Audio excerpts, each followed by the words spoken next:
Hello, I'm old Mr. Kent, and I'm 82 years old. I'm on my morning e-trike ride, which I do almost every day. And I'm telling stories of my life now and then.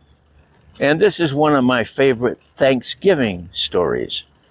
And so before I start, though, because some people, some people may not appreciate the way I believe, but anyway, so I'm not going to be preaching or anything. I've worked for two churches in my lifetime. The only thing I've ever done is teach Sunday school to grade school kids, so I'm not going to be preaching. But this story, I've got actually three stories, but the first one is the first time that something like this happened, and it was Thanksgiving. About 40 years ago, my wife and I, we had a little baby girl that back then they didn't have child seats for cars, and so she carried her wrapped up in a blanket on her lap as we traveled. And so we had an old Ford, a station wagon, which ran good, but everyone, it was old, so every once in a while something would give up. So we lived in Pasco, Washington, which is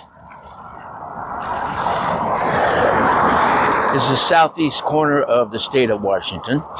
And my folks and my brothers and sisters, they lived on the western side of the state, on the opposite side of the Cascade Mountains.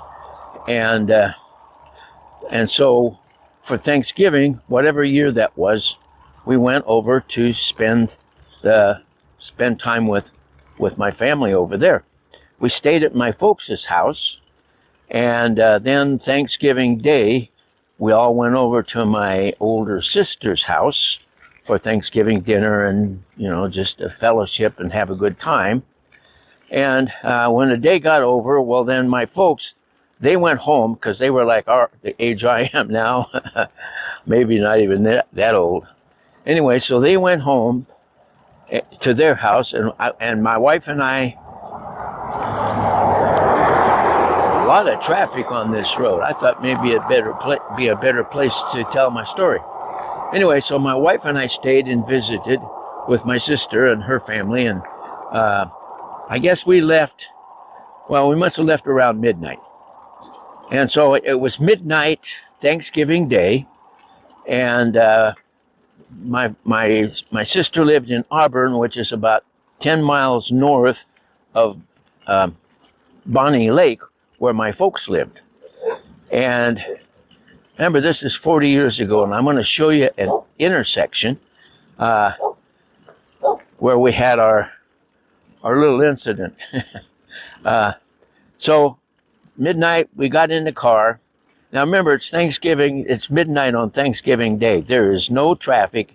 Everybody's tired in either going to bed or in the bed. And so we left, and there was a real nice 2-lane road that ran through the woods from my sister's location in Auburn to where we would turn on to the freeway to get to my folks' place. And so it was about 10 miles. And so we're going along.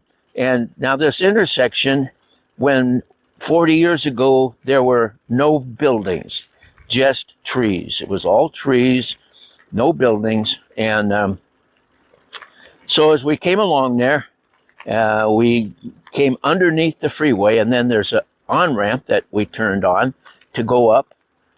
It had an incline, and to get on the, it was a highway back then. I don't think it was ever a freeway. So anyway, so we started up the on-ramp, and then all of a sudden, everything stopped. The lights went out, the motor died, and everything was black, pitch black. And so the best I could, I rolled back down. I rolled down the hill, and then I came around the corner like that. So now I was aimed in the opposite direction from which we had come, if that makes sense. Went like this, and then like this. So I'm parked like that. So I get out of the car, and I reach around. I go up, and I raise the hood, but it was so black and night that I couldn't see anything. And by the way, there were no cars on the highway. There was just, everything was dead. at the end of Thanksgiving Day that year where we were. And so I could feel around and check the battery wires and all that kind of stuff, but I couldn't see anything. All right, so then here comes this car down the road like we had come. And I'm thinking, somebody's coming by. But what he does is instead of turning to go up the ramp, or instead of going around us, he drives his car to it stops about 3 feet in front of our car so that it's headlight to headlight. Now he's got headlights shining on my car so I can work on it. So I didn't know who it was or what was going on, and I wondered why they just did that, why they didn't go around the corner or keep going. But they drove right up and stopped. And then a couple of guys got out. Now I had a vest on. This was November, and it was cold, and they had dress shirts on, and they got out, one on each side, and they came up and just kind of stood there, and I said, yeah, we've got, everything died, and I don't remember the conversation. It's too many years. But anyway, so I said, do you guys, do you have any jumper cables? And the driver of the car said, I don't know, it's not my car. Why is he driving a car after midnight on Thanksgiving Day or night that doesn't belong to him? So that was kind of suspicious, and so I thought, well, okay, And so then I don't remember how the conversation went, but right away they offered to take us home. They didn't know where we lived. They just offered to take us home. Well, there was nobody around. There was no cars coming.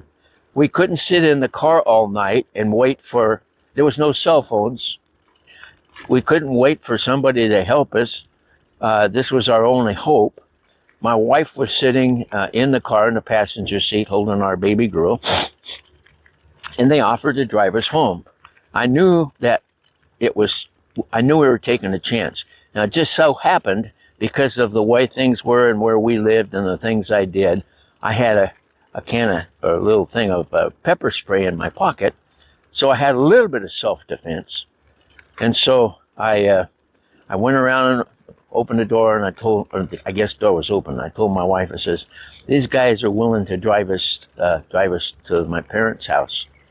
And she was real reluctant, just like I was, but it was our only hope. And so so we agreed. So she got out, and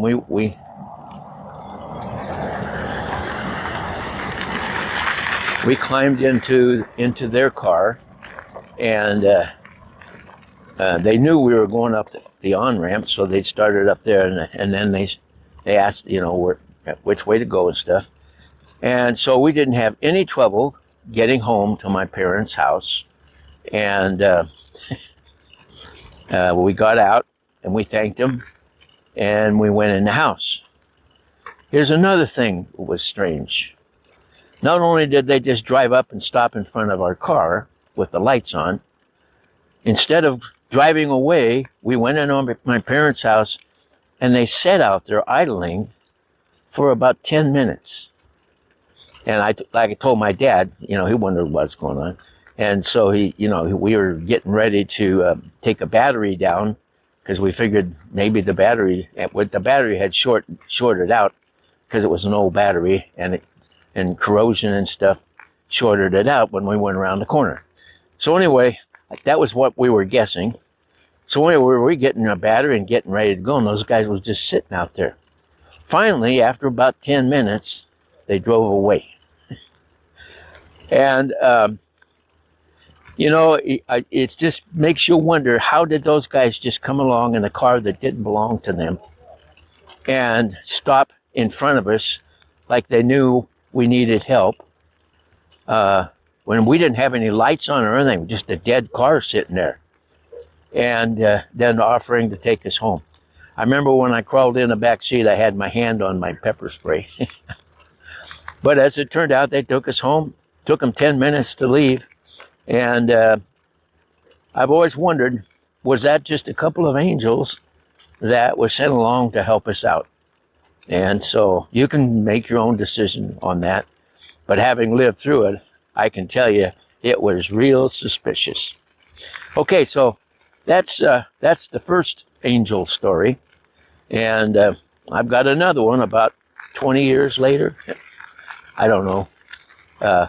We had moved from Pasco, Washington to Spokane, Washington, which is in the upper right-hand corner of the state.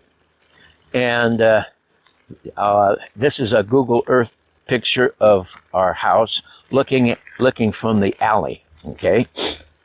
And I'll use arrows to point to things to help you out a little bit here. And so,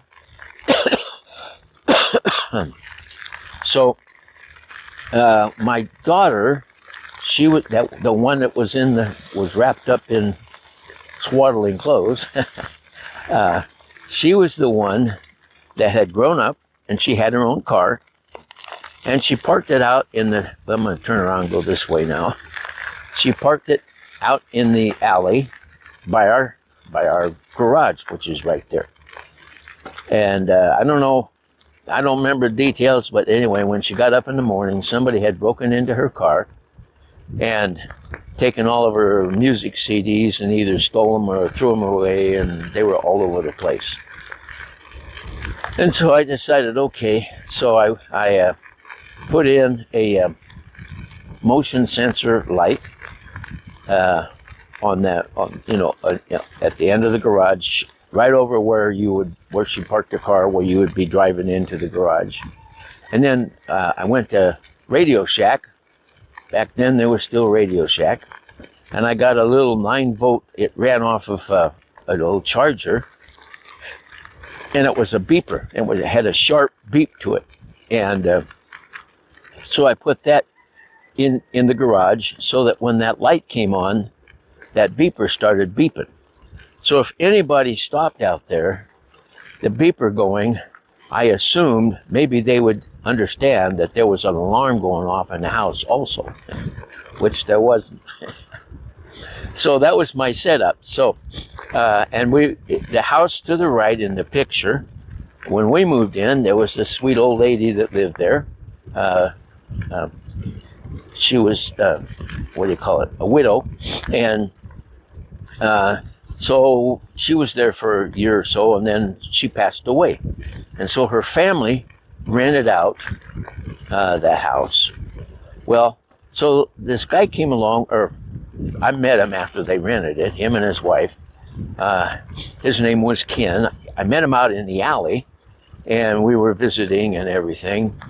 And he said, somebody's been trying to break into my garage, or my whatever building that was. I think it was a garage. Anyway, and they don't look the same now as they did then. Okay, we had grass in our backyard back then. So anyway, I said, well, let me show you what I did for, just to detour things like that. So I took him in my garage and I showed him how I set up the little beeper and how it would come on and stuff like that. So I showed him my alarm system. Now he knows how my alarm system works and how it doesn't bother anything in the house, or it doesn't wake us up or anything. So then, as time went by, we began to see people stopping by in the alley,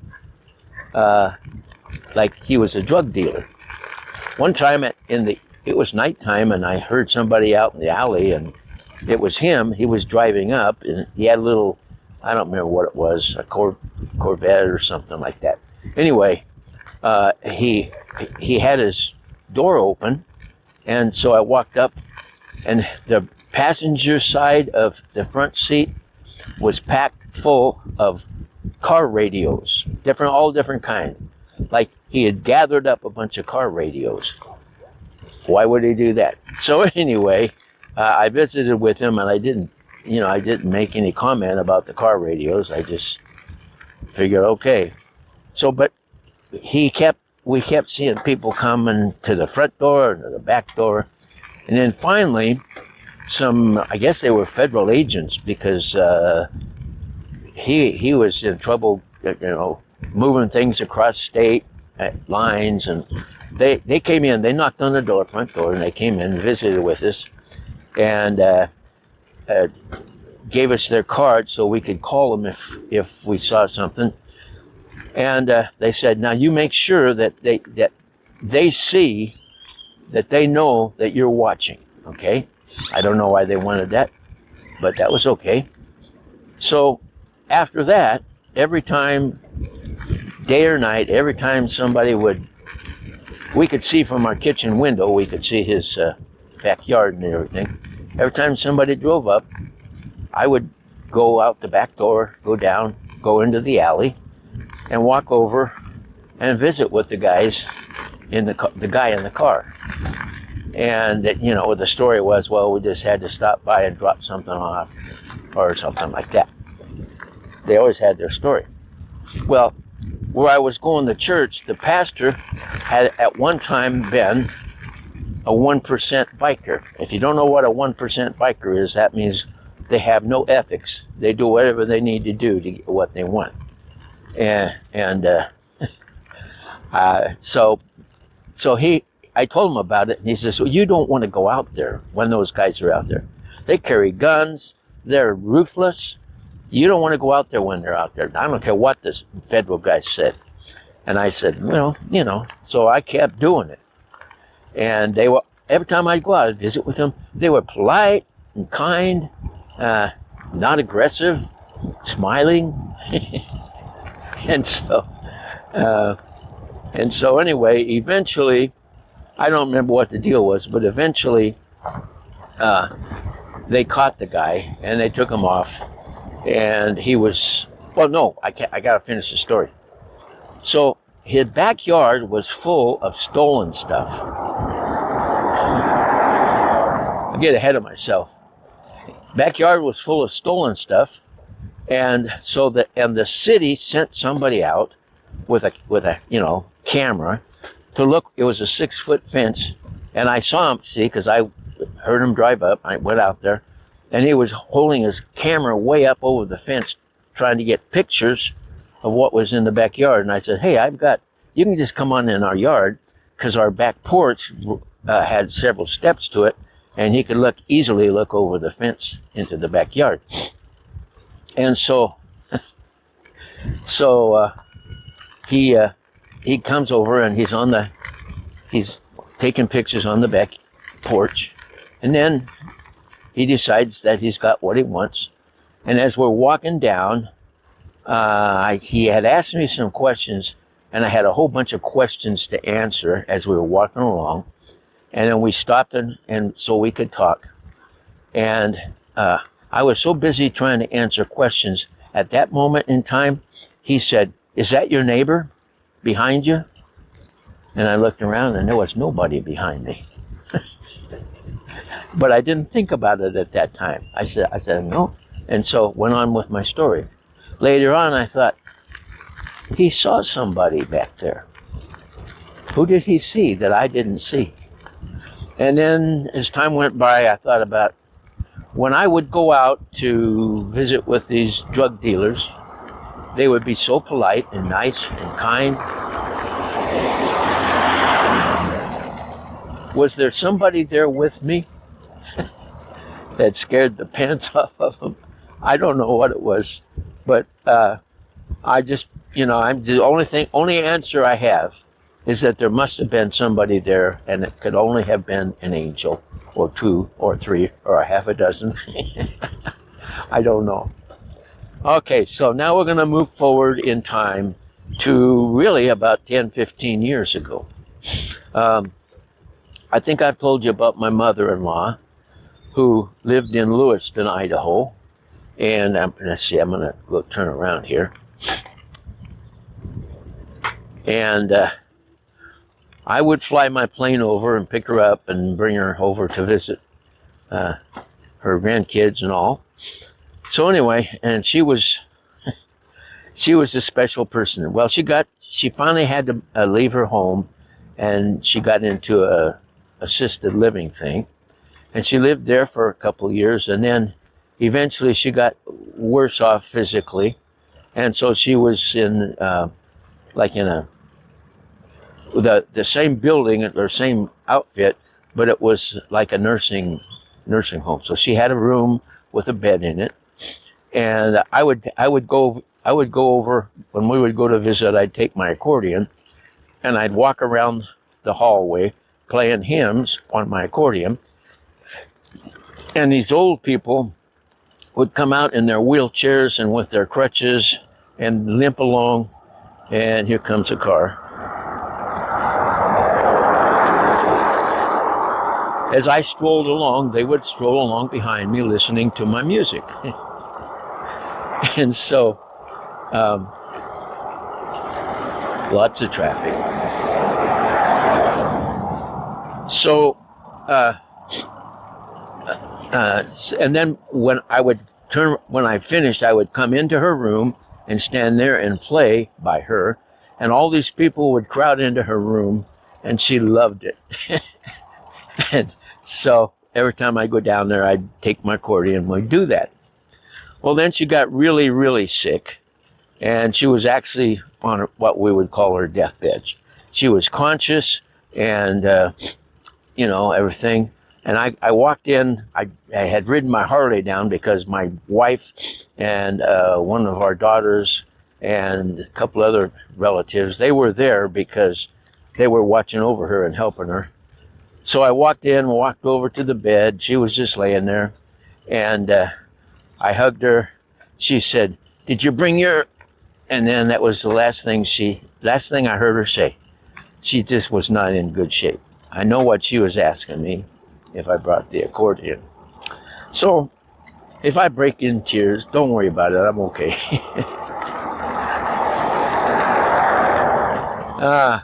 Glad I'm not getting run over today. So anyway, finally, she hadn't moved for a week. They were feeding her and stuff with tubes and all, and she hadn't moved for a week. She just lay there with her eyes closed, but she was still alive. And so we were all kind of sitting around one day, and because we're all hanging out with her, and I was sitting. It was her bed over here, and I was sitting over here across the room in a chair, and everybody else was kind of around the head of the bed and stuff. And I'll have to stop. Okay, she's laying there. All of a sudden, she raises up her eyes. I remember she'd been there with her eyes closed for a week. She raises up, her eyes are big, and she puts her arms like that, and then the next thing you know, she falls down. What was it that she saw, and what was it that grabbed her by the arms, because she didn't have the strength to raise those arms? Something grabbed her by the arms and lifted her up. And first of all, there's a story in the Bible called The Rich Man and Lazarus. I love that story. Read it many times. And I've even written a song about it. And I'll put a link to the song, because it's on YouTube, about the rich man and Lazarus. The rich man, of course, he died and went to hell. The Lazarus, the Bible says the angels carried him to heaven. And when I saw my mother-in-law with her arms raising up just like she had all the strength in the world, and then her eyes getting big and bright, and then falling down dead.